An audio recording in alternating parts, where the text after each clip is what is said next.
girls wanting a shot? Huh? Y'all wanting a shot? Well, hey friends and neighbors, this is Chuck out at Sheraton Park Farms. Welcome back to the farm. So, you've got some pigs, or you're getting some pigs. What are you gonna do with them? Processing dates are gonna be here before you know it. Those pigs are gonna be ready to go to processing.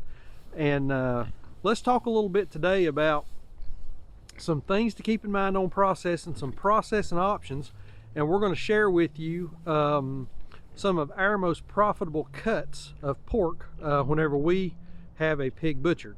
But I like y'all, but I ain't standing out here in the cold to do this. Let's go up to the house and talk about all that. So stick with us. All right, so came inside because it was just way too cold out there. Living in the South, you get kind of soft to cold weather. But anyway, in order to talk about processing pigs, cuts, and that kind of thing, we had to call in an expert. And since I couldn't find one, I got the next best thing. So I think what we want to talk about is the options that you have on processing a pig, on farm versus USDA, and then I think we want to talk a little bit about what we found to be our most profitable cuts, and then some things that you need to think about in terms of if you're selling wholes and halves to customers. So there's a lot to unpack there, and we'll try to be brief as we get through that. So I'll start off. Whenever you're raising pigs, you need, the age-old concept needs to come into play. You need to begin with the end in mind. What are you going to do with those pigs whenever they reach slaughter size?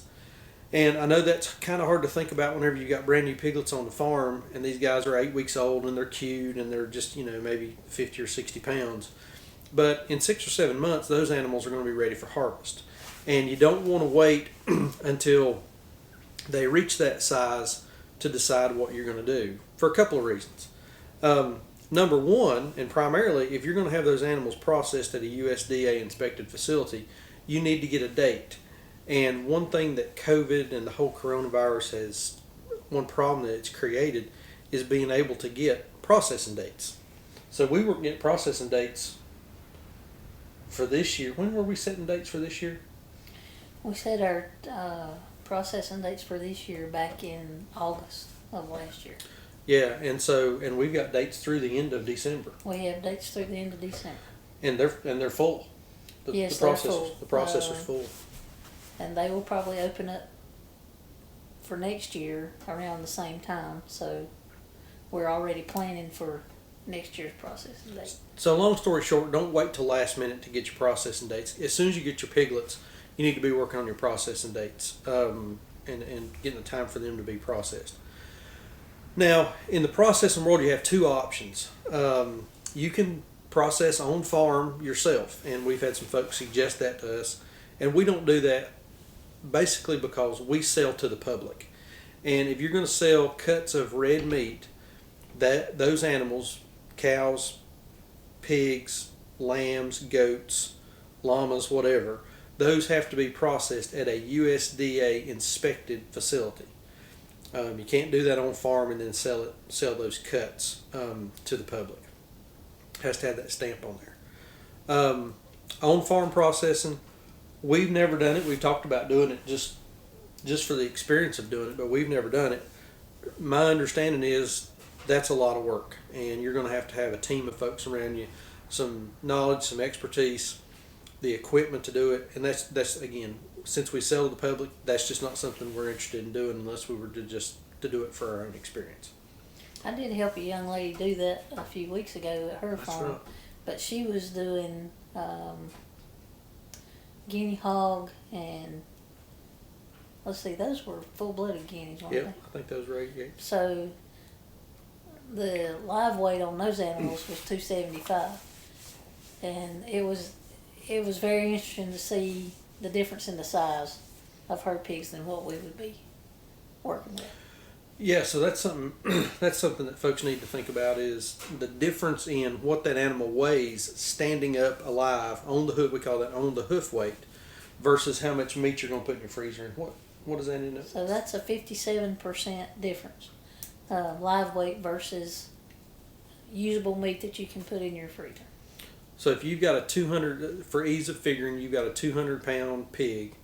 When that pig is processed and you put that meat in the freezer, you're going to end up with about 114 pounds or 57% of meat in your freezer. That's something, if you're going to do wholes and halves, we've not done a whole lot of wholes and halves with pigs. We have with cows more than we have with pigs. You're going to need to spend a lot of time with your customer explaining the difference between standing weight, how much meat they're going to put in their freezer, what to expect, what cuts of meat to expect, and walk them through those cut sheets so that they can pick and choose exactly what cuts of meat that they want. And that's your area of expertise whenever it comes time to dealing with the customers, is talking about that. Yeah. A customer will come in and most of the time, especially if they've never purchased a whole or a half animal before, they really have no idea what they're asking you for, as in how many cuts of pork chops versus Boston butt versus the amount of ground you're going to get and all that kind of stuff. So you really have to educate folks on what they're going to be getting to put in their freezer. Because most people don't realize, unless they get a whole ham or ham steaks or some type of roast in a ham, all of that's going to be turned into ground. And they're going to get more ground pork or more sausage than they know what to do with. And it can be overwhelming because they're not expecting it. So when we do a whole or a half animal with a customer, we'll bring them in and sit them down, like we say, educate them about what we're doing. And we also give them a packet of information. And one of those things is a cut sheet from our processor so they can see all of the possibilities of what they can get. Another thing they get is the product yield handout, and that gives them the breakdown of live weight versus hanging weight versus freezer ready meat. So that helps them decide, or helps educate them on how much meat they're going to get in their freezer. And I'll post a link to that infographic in the description down below. And then the other thing that I give them is an invoice of a past customer that shows them pretty much what the hanging weight's going to be, what their price per pound is going to be, and what the processor is going to charge, so that we can get a pretty good ballpark figure on how much they're going to owe for their animal. Yeah, and we've never had this, but I've heard folks talk about, they would bring a customer in that's going to buy a whole or a half, and they would say, okay, let's talk about what cuts you want. And they said, well, I want all pork chops, and that's just not possible. The anatomy doesn't work out like that. If we could figure out how to raise a pig that was all pork chop, I'd probably quit my day job. But so understanding the cuts that are available and what the customer can do with the pig in terms of having that animal butchered is really important. And that's a lot of customer care and sitting down and working with them to help them understand what they can and can't do.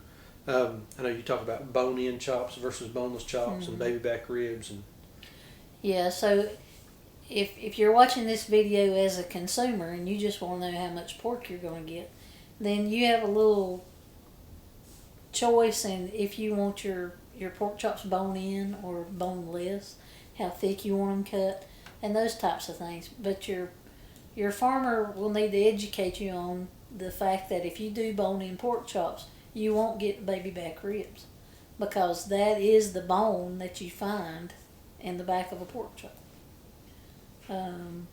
porterhouse chops. Porterhouse chop. If you get porterhouse chops, then you also won't get the tenderloin, or some folks call it the catfish loin. Yeah, catfish loin. Mm-hmm. So yeah, if you get porterhouse chops, you won't get the baby back, or you also won't get the tenderloin. So, in the end, again, if you're going to be selling direct to customer wholes and halves, spend time with them and help them understand. And what we found is, we personally would rather go through the cut sheet with the customer as opposed to giving them and letting them do it, so that we can explain ins and outs. And then also, from our perspective, we would rather do that than pass that customer off to the processor, because the processor don't have near the investment in that customer that you as the farm do. They're gonna rush the customer through. They're just gonna try to get the information out of them as quickly as they can because they've got a line of people waiting, and so they're gonna try to get that customer through without taking the time to explain. We don't want we want the customer to have to deal with one person and one person only, and that's us. And we want to make sure that they have a good experience from the time that they sit down at our kitchen table to go through that cut sheet to the time that they're actually fixing that pork or fixing that product and they're putting it on their plate to feed their families. So that's important to us is that customer care. Yeah, our particular processor won't even deal with customers. That's true. They deal with farmer only. They used to would let a customer come in and pick up their part of the animal and pay for it directly, but they won't even do that anymore. Everything has to go through the farmer. Yeah, we've got a farmer friend, and Stephen, if you're watching this is for you, buddy. I think that rule is because of him. There was a customer that went and picked up the wrong stuff, and so they've sort of adjusted on how that ends up working, and they just want to deal with the farmer. So I think that's kind of where we're at on that. Now, was there anything else on that we need to? Well, and talking about the pork chops again, the bone-in versus the boneless, if you are the farmer and you're getting ready to have your first animals processed to sell retail, you need to think about which cuts are going to bring you the most return on your investment. A boneless pork chop is worth more to you than a bone-in chop on several different fronts, because you can ask more per pound for a boneless chop, and then you can also sell the baby back rib.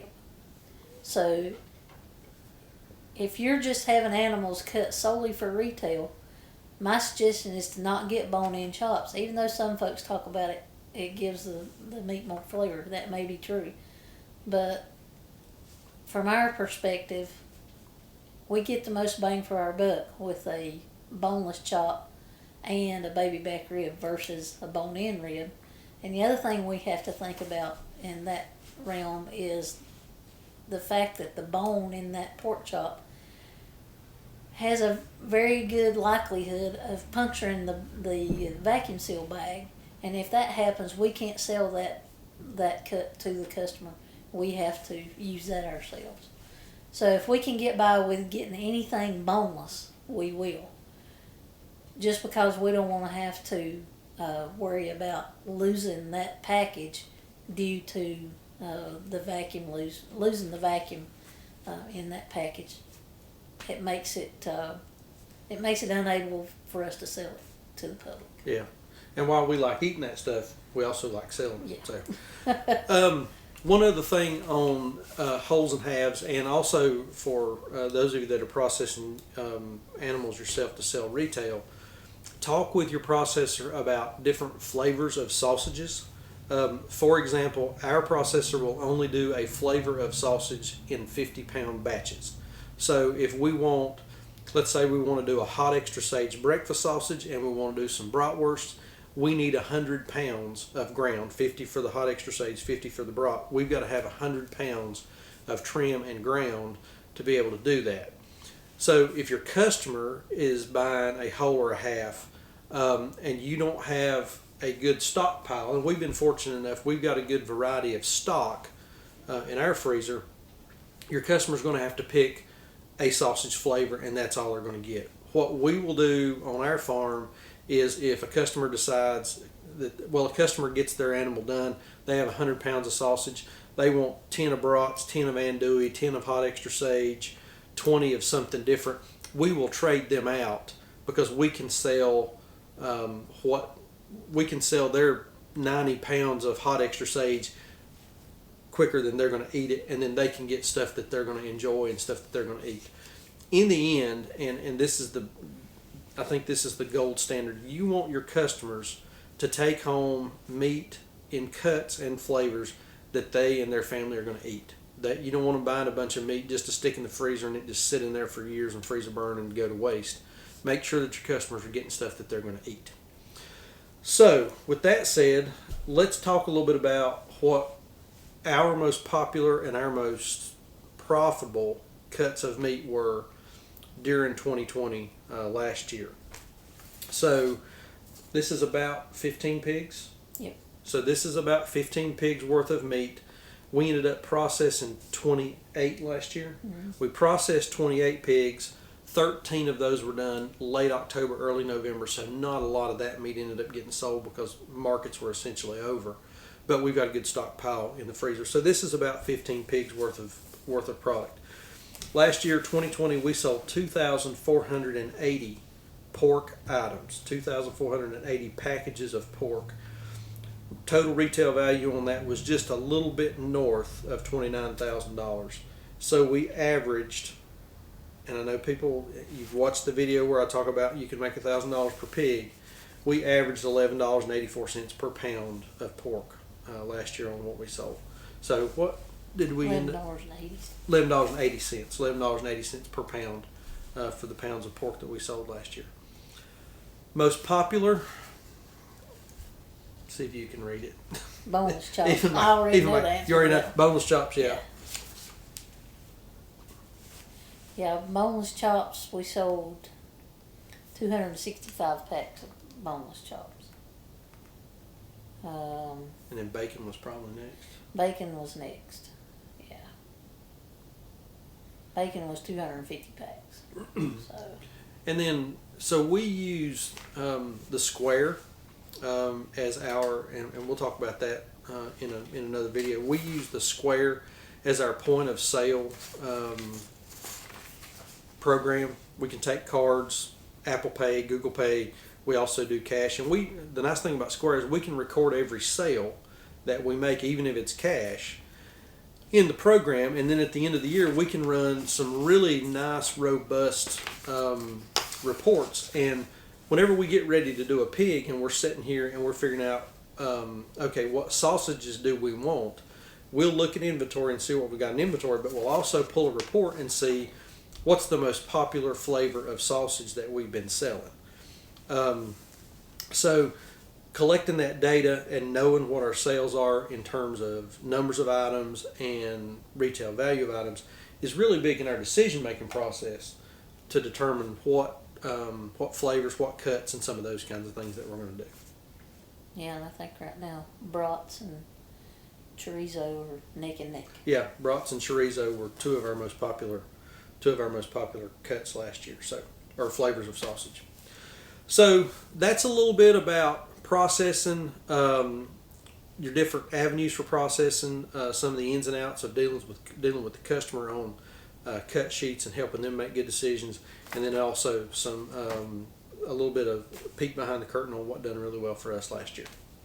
So I'm gonna post a link right here, right there, on another video where we talked about the potential profit that you can make on pastured pigs. So you can check that out, and that'll give you a little bit of insight into what our costs are and what our potential profits are. So if you've not subscribed, hit that subscribe button, follow along with us. Baby turkeys are going to be here in a couple days. Thursday.